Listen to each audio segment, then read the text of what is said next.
Welcome to week 2 of D3 Volleyball Talk. We're going to get right into it in this video. We're talking about the top 20 players in Division 3. Let's get right into it immediately.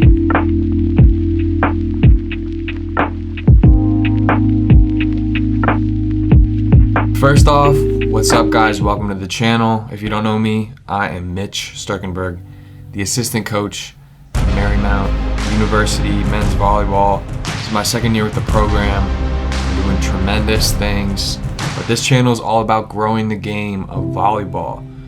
Obviously lots of D3 content, some D1 content, some instructional stuff. So if you like any of that, hit that subscribe button and stay tuned for all the upcoming stuff. But you read the title. We're breaking down the 20 top players in the country right now, and how I'm doing it is I'm going to pick one player from each team in the top 20 ranking of the AVCA coaches poll, the current coaches poll as of this week. So one player from each team. I'm picking players based on two criteria. One is going to be the eye test, and that is if I got a chance to watch them at any point in the season or play against them at this point, that's going to be a healthy contributor. And secondly, the stats. It's early on, but we have a good kind of data point of statistics so far through 6 matches for some and 8 to 12 matches for others. So the sample size might vary, but let's get right into it.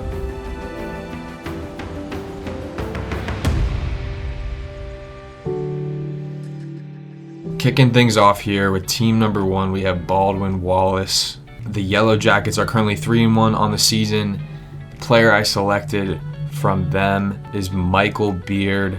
Michael is a 6'2" senior outside hitter and has been off to a pretty hot start for the Yellow Jackets. 45 kills, 28 digs on 288 hitting percentage. Now they've only played a couple of games, so things could change. I also haven't really watched a ton of film on Baldwin Wallace, but coming in at number 20, Michael Beard.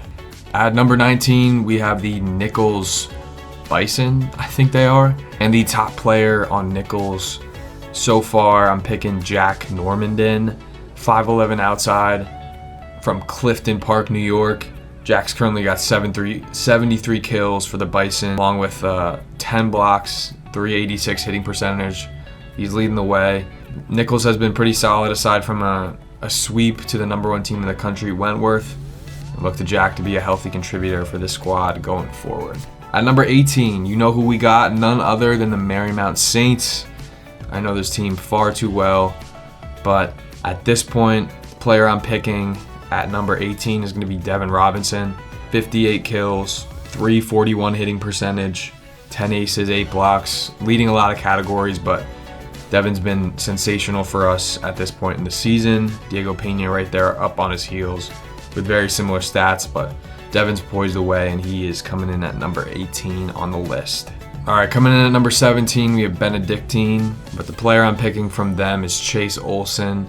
He's a grad student, 6'6" middle hitter, middle blocker, middle hitter, same thing. He's had a great start for them with 25 kills, 11 blocks, hitting 455. A couple other players on that team that are hitting the ball well, but he's super efficient. And that efficiency, I think, is really telling, hitting almost 500. So got to give it to Chase, and I like him at that number 17 slot. At number 16 from Messiah, this is a team we got to play in an exhibition match earlier this season.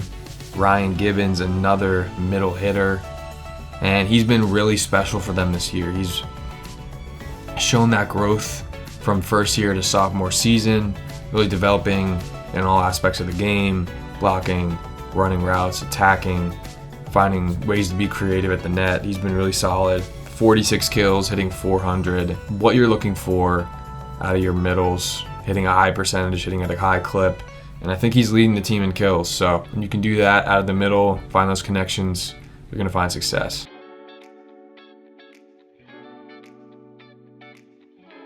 At number 14 from Dominican, we have outside hitter Aaron Mars out of Woodbridge, Illinois. He's poised the Dominican Stars with 71 kills, hitting 258. They've had some tough tests so far in the season, going 5 with Kalu. I think this is a dangerous team. when they can find Mars, they're out of this world, baby. So he comes in at 14 on the list. At 13, we move over to some of the better teams in the country, and you can see how important the setter position as you move to some of these better teams. Starting off with 13, NYU, Devyn Nguyen, 10.2 assists per set, 37 digs. They've had some tough games this year, some tough matchups, but when you can get 10 plus assists per set, hitting at a good percentage, you're going to find ways to win regardless of the opponent. So I'd like him at that 13 slot. At number 12, a familiar foe from the Juniata Eagles, Tyler Goldsborogh, 72 kills, 46 digs. He's a player I've seen a lot, watched a lot of through his time there at Juniata and at Exeter, and he is really the focal point of their offense. When the ball's running through him, Juniata plays well, and when they're not as fluid of an offense. So he comes in at number 12 on the list. Number 11, Carthage. So far this season, Ryan Cholewinski has led the way for the Firebirds. 44 kills, but I'll give you this one. 20 blocks. 20 blocks so far in the season. That's pretty impressive. Add in a 350 hitting percentage, and I'm giving Ryan the nod here for number 11 for the Carthage Firebirds. At number 10, we have a familiar name here, Owen Wickens from Nazareth. He has 107 kills. That is 60 kills more than anyone on the team. He is our go-to guy. He gets the most amount of attempts, and he's doing a pretty good job offensively. You add in 37 digs on defense, that puts Ryan at number 10 on the list, and definitely a player to remember going forward in the season. At number 9, North Central, Tyler Donovan, an All-American from years of past, and proving why he earned that right. Right now he's got 162 assists paired with 37 digs and 15 blocks. High on team categories in all of those statistical areas. He's a difference maker. They got a lot of great players, but when you have a setter like that dishing the ball out, it's a hard guy to replace, so he comes in at number 9. At number 8, we have Loras. This is a team that I played back in college, and I still can't remember how to pronounce their name. This was a tough one for me to pick between Dorian Fiorenza and Corey Mayonette. Essentially, they're both playing pretty similar ball right now, but I'm going to give the nod to Corey Mayonette because of his performance against Kowloon in their sweep of Kowloon, where he had 3 blocks in that game, I think 14 kills. He's got 56 in the season.